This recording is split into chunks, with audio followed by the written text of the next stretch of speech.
Ahoy, me hearties! It's Stefan here, playing another Pathfinder Adventure Card Game Skull and Shackles scenario. This week, Jirelle, Ranzak, and Lirianne take on the wreck of the Infernus. Not all loot sails upon the waves. The wreck of the Chellish ship Infernus lies shattered on the reefs of Bone Rack Isle, ripe for salvage. The fly-riddled, animated corpses of this ship's crew might object, but they'll be easy to convince. During this scenario, our ship is anchored at the beach.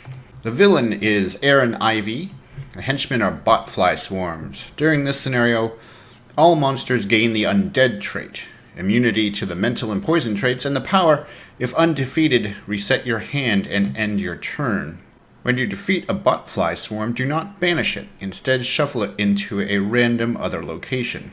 Now, I have the opening hands already drawn. Jirelle is going to start at the shipwreck graveyard because she's the one best suited to making the start of your turn check, which is a wisdom or survival 5. And Ranzak and Jirelle are going to start at the jungle. The difficulty of any check to acquire a boon is increased by the adventure deck number of the current scenario, so it goes up by 1. Getting started with a Blessing of Milani. Discard this card to add 2 dice to any non-combat dexterity or wisdom check. Well, Jirelle has to make her first check for survival 5.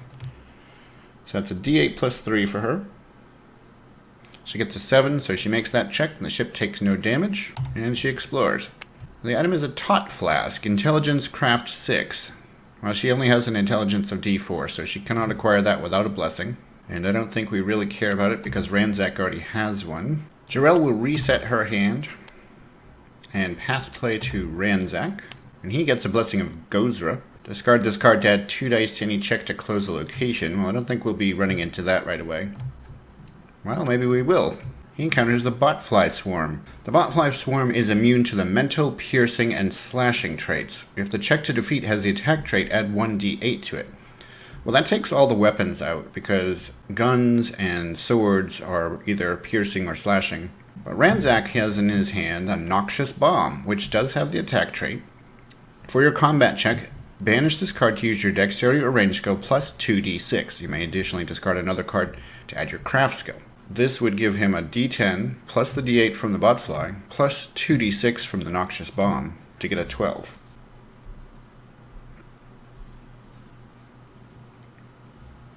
Giving him a total of 22.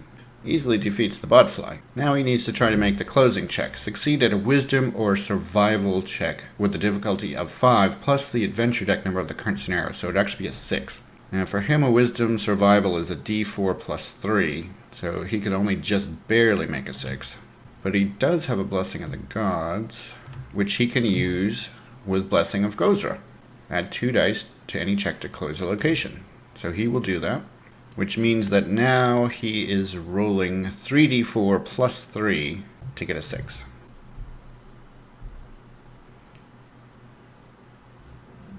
And he gets 7 plus 3 is 10, so he does close this location.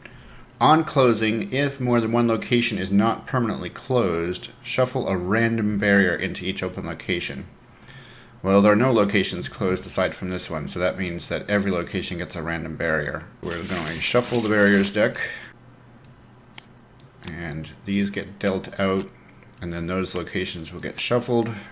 We just increased our card count that we have to deal with by 4, but we do have a location closed, and that's a very good thing.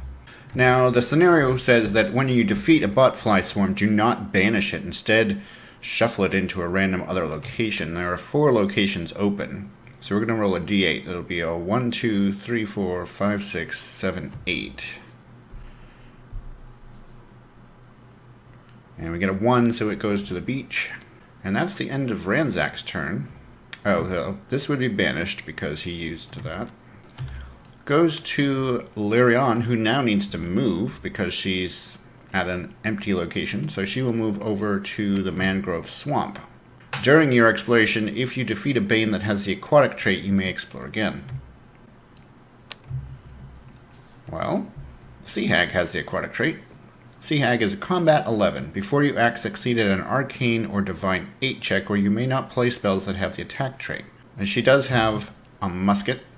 For your combat check, reveal this card to use your dexterity or range skill plus 1d10. You may additionally bury this card to add another 1d10. And she has the power that reads, when you play a weapon that has the firearm trait, if you would bury it or shuffle it into your deck, you may keep it and instead perform the required action on another card. So we're going to bury the magic buckler, now rolling a d8 plus 2d10 to get an 11. d8 and 2d10. For a total of 21, plus actually 4, so 25. Kill the sea hag, so that is fine, we kill that. And now because of the effect of the location, we may explore again. And we encounter a Botfly Swarm. This could work out very well. Let's see. Yes, the Blessing of Achikek gives us 2 dice to defeat a villain or henchman. Well, Botfly Swarm, for us, because our weapon has the piercing trait, we would need to do the wisdom or survival check. So for us, that's a d12 plus 1. If we use the Blessing of Achikek, then it becomes 3d12 plus 1 to get an 8.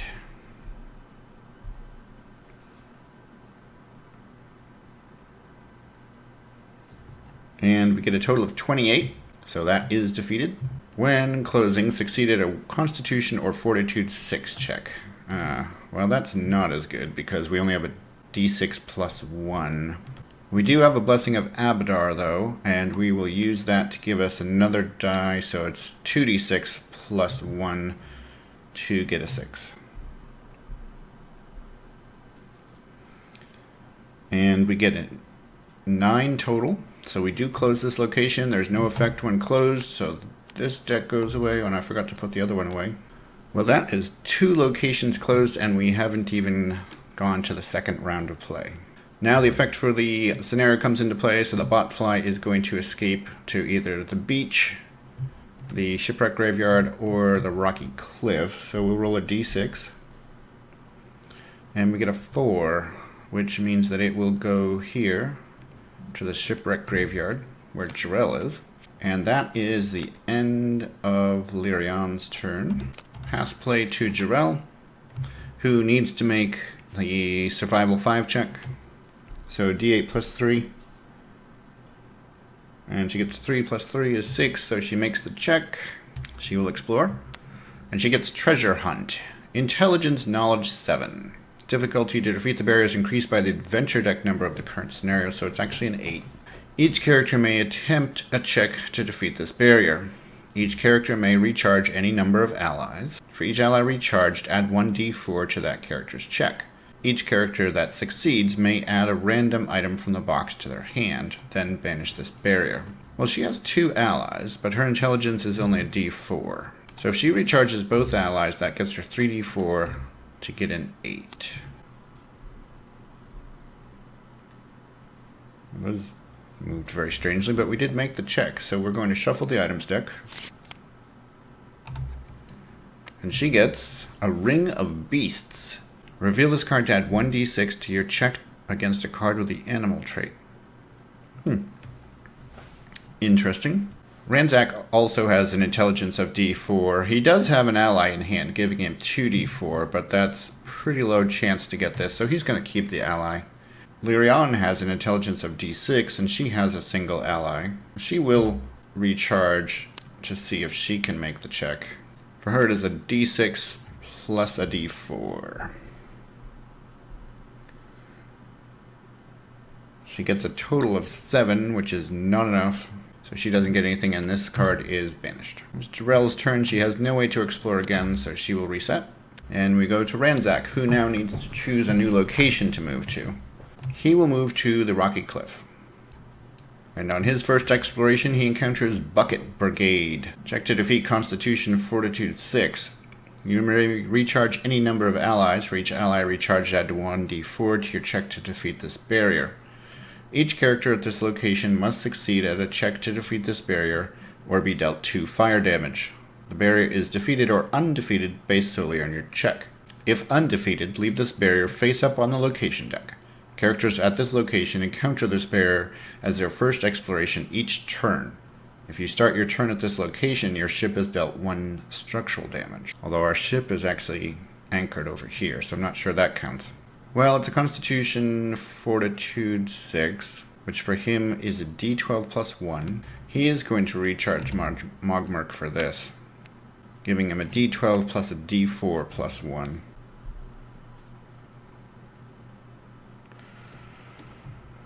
And he gets a 5 plus 1 is 6, so he does make the check. And that gets rid of that. And that's Ranzak's turn. He will reset his hand. And it goes to Lirianne, who is going to move over with Ranzak to the rocky cliff. She explores and she finds just a plain buckler, Constitution Fortitude 3, which for her is a D6 plus 1. She gets a 2 plus 3 is enough to acquire that buckler. She does not have a way to explore again, so she will send play back to Jirelle. She needs to make a survival 5. So that's a D8 plus 3. She makes the check. Her exploration turns up a Botfly Swarm. Combat 12 or Wisdom Survival 8. For her it needs to be the Wisdom Survival because her weapons have slashing. That would be a D8 plus 3 to get an 8. Ranzak is going to spend a blessing to give her 2d8 plus 3.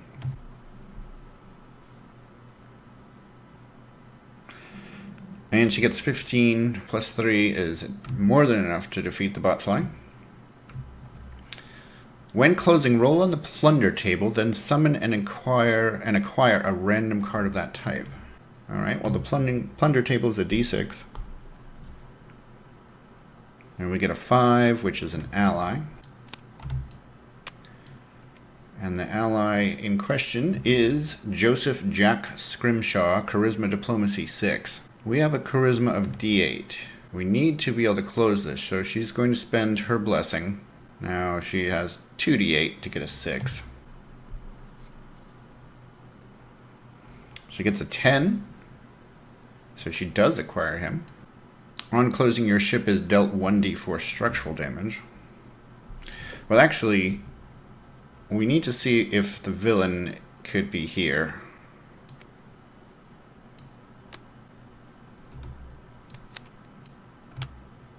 Holy Stone is a spell. This is a skeleton, a weapon, another monster, a barrier, another barrier up, and that is the villain right there. So this is not closed actually, but the villain is there. We don't have to encounter him at this moment. Okay, so since the villain's here, this stays open. We know where he is now. Jirelle could explore with this ally, but I think we'd rather clear the rest of the locations before we tackle that guy. So we still have to resolve the Botfly effect here from the scenario. There are 2 open locations, so I'm going to roll a d6. On a 1 through 3, it goes to the beach. Otherwise, it goes to the rocky cliff. So we'll say that that is the end of Jirelle's turn. Goes over to Ranzak. He explores and finds Pirate Hunting. Summon and encounter a random ship, or a random monster if you are not on a ship.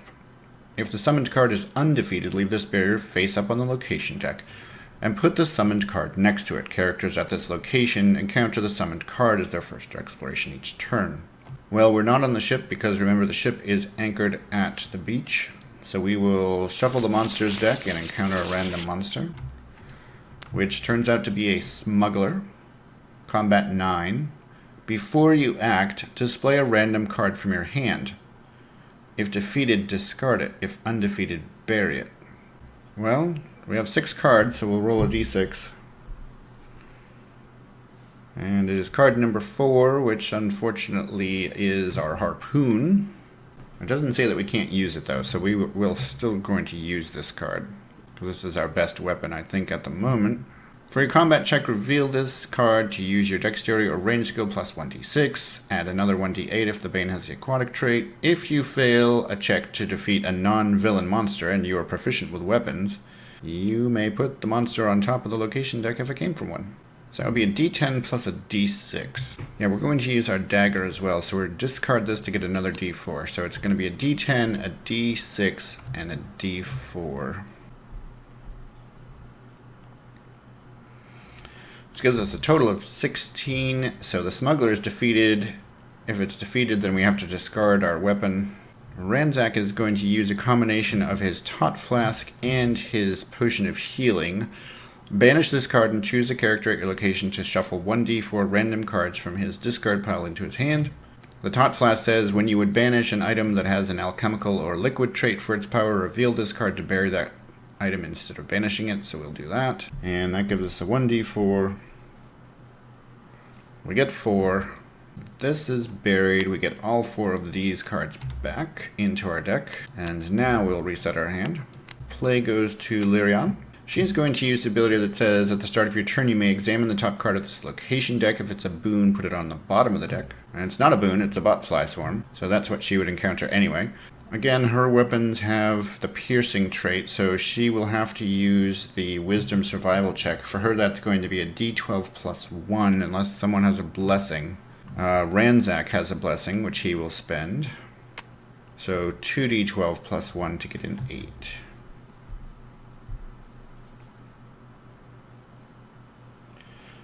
And we get more than enough to defeat the Botfly, so what is the closing cost? Banish a boon. Well, we will banish this buckler because we didn't care about it in the first place and we just picked it up. So this is closed now. On closing, you may examine the top card of any location deck. If it's a non-henchman, non-villain monster, banish it. So we'll take a peek at this top card. And it is a barrier.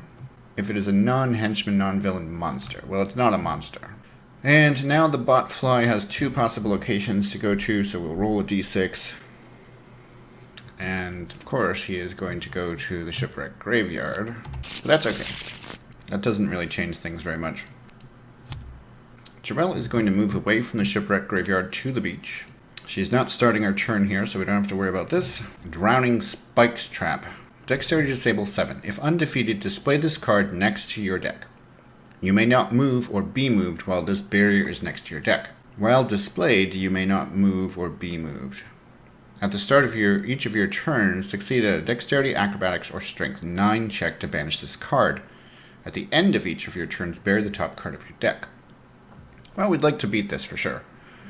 We have a Dexterity of D10 plus 1, and unfortunately there are no blessings on the table. Jack is not going to help. No one has anything to help. So, D10 plus 1. We get a 5, plus 1 is a 6, which is not enough to defeat the Drowning Spikes. And we will just have to put that here next to our deck. Jirelle is going to discard a couple of cards here so that she can potentially get something to help on her next turn. Goes over to Ranzak. And he will move over to the beach. And he explores. And he finds a lookout. Charisma Diplomacy 6. Well, he has a d6 for charisma, so he could acquire this. And he does not. He could explore again, but we still have plenty of blessings cards, so he's not going to. He will reset his hand. Play goes to Lirianne, who will also move over. She will explore. She encounters a swamp ghoul. Combat 11. She will use the Dragon Pistol. For your combat check, reveal this card to use your Dexterity or Range skill plus 1d6. You may additionally bury this card to add another 2d6. She will use her power that reads, when you play a weapon that has the firearm trait, if you would bury it or shuffle it into your deck, you may keep it and instead perform the required action with another card. And she will perform that action with alchemical glue. So she will be rolling a d8 plus 3d6 plus 4.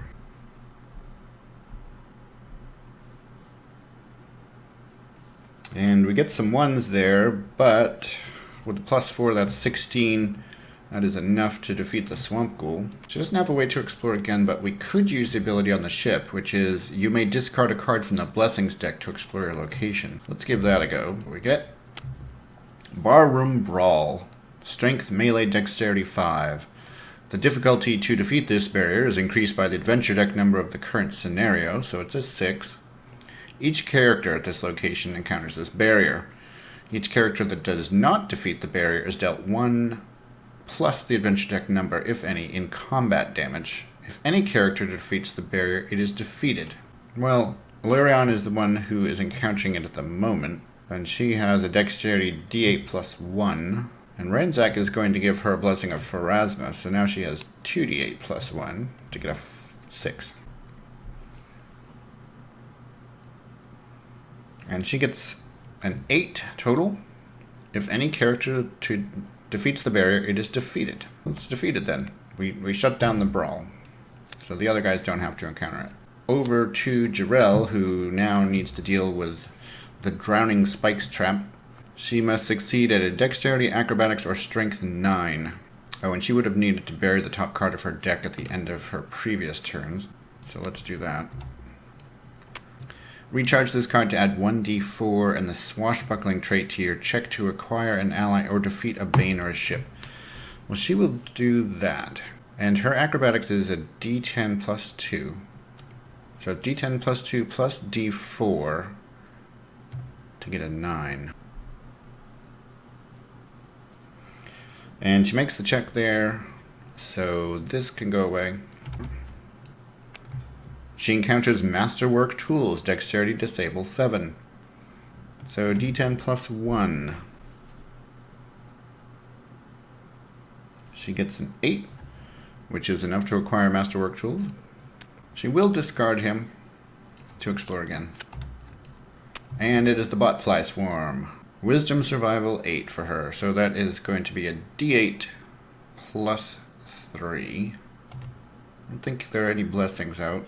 d8 plus 3. However, the ally that we discarded says add swashbuckling trait to your non-combat checks, which means that if we roll a 1, we can use her power that says if your check has the swashbuckling trait, you may re-roll 1 die on your check. You must take the second result. So d8 plus 3.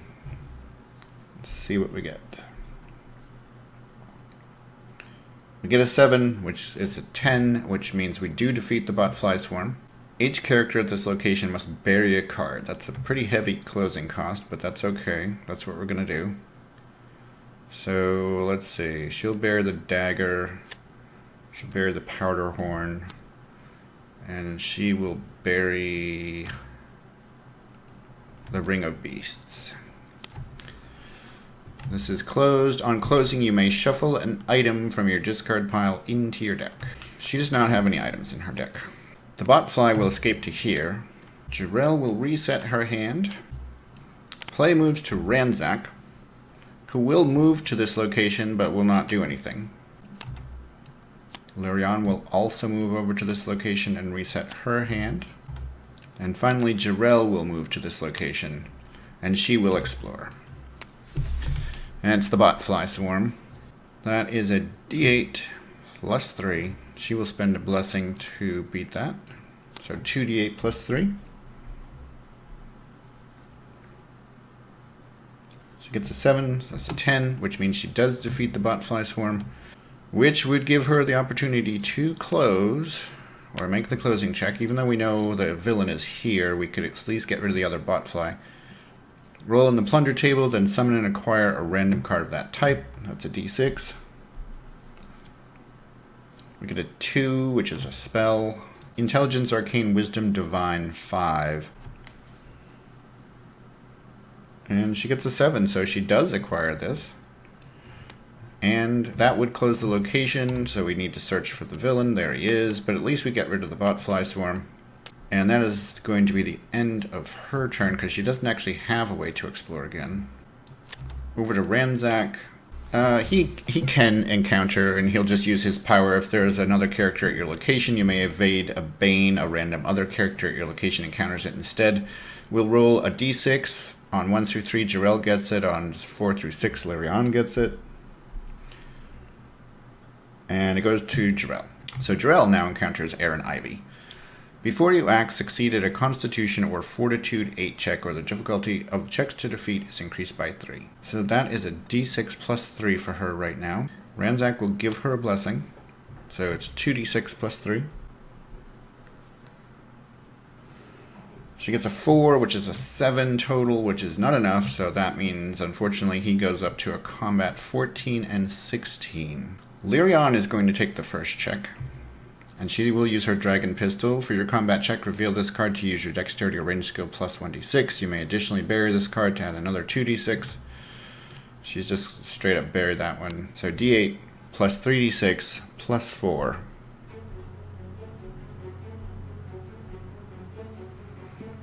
Already seeing some pretty low numbers there, but plus 4 is 19, which is enough to make that check.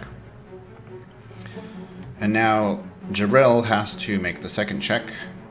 She will use her Cat and Nine Tails, which is strength of melee plus 3d4. Ranzak is going to use Mogmerch. Recharge this card to add 2d6 with the fire trait to any check. And then we'll have to worry about the ones in a second.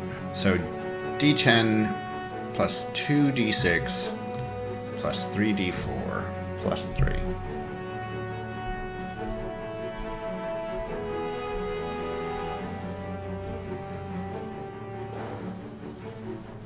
There's the 16, plus 3 is 19, so we do make it.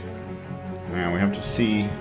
Okay, neither of the d6s are a 1, so we don't have to worry about Mogmerch exploding. We defeat Arron Ivy. Everything's closed, so he has nowhere to go, and he is completely defeated. And Jirelle, Ranzak, and Lirianne are victorious after their third attempt at this. The first one was during my 24-hour marathon stream on my birthday. The second one was just before I recorded this. And so third try is the charm with the wreck of the Infernus. Each character gains a power feat. And power feat means the location where the powers are. We can check off one of these boxes to increase one of our powers. So you can either increase your hand size. All of them have that option. In fact, that's what Lirianne will do. She'll increase her hand size to 5. Jirelle will go with the 2 dice modification for her ability to reroll. And Ranzak will go with the 3. When he acquires a boon, roll 1d6 to explore his location, which so far I haven't used because I forget to do it. But good job there for Jirelle, Ranzak, and Lirianne. And next week we'll be doing Grindilo and the Whale. It's some sort of bizarre mutant goblin. Before we go, I did want to leave you folks with one question about the series, because I'm always interested in improving this and making each episode better if I can. I'm wondering what you feel about the dice rolling. I had to shrink it down a lot to fit it into this area now that we have the 3 character cards. I don't know how readable it is for you. I know that the pop-ups don't really show, and I am the only one that sees the total now. What I could do is I could explore the dice rolling that is built into Tabletop Simulator. I wasn't that impressed with it initially, but it might be better, and it would allow me to roll dice over the entire surface area, and we'd also be able to zoom in on the dice. So just leave a comment in the video what you think about the existing dice rolling, where I'm using the iPad and then displaying it over there, or if you'd like to see me try to use the Tabletop Simulator dice rolling, or if you've got a suggestion for a different dice rolling app or some sort of an overlay, I'd love to hear about that too. I have looked for things, but I haven't really found anything that I want. I definitely still want 3-dimensional dice. I don't want just numbers popping up. Thanks for watching. I hope you enjoyed this episode of the Pathfinder Adventure Card Game Skull and Shackles. If you did, please like the video. Please subscribe, and if you share the video with your friends, that would be great too. So thanks again, and I will talk to you next time.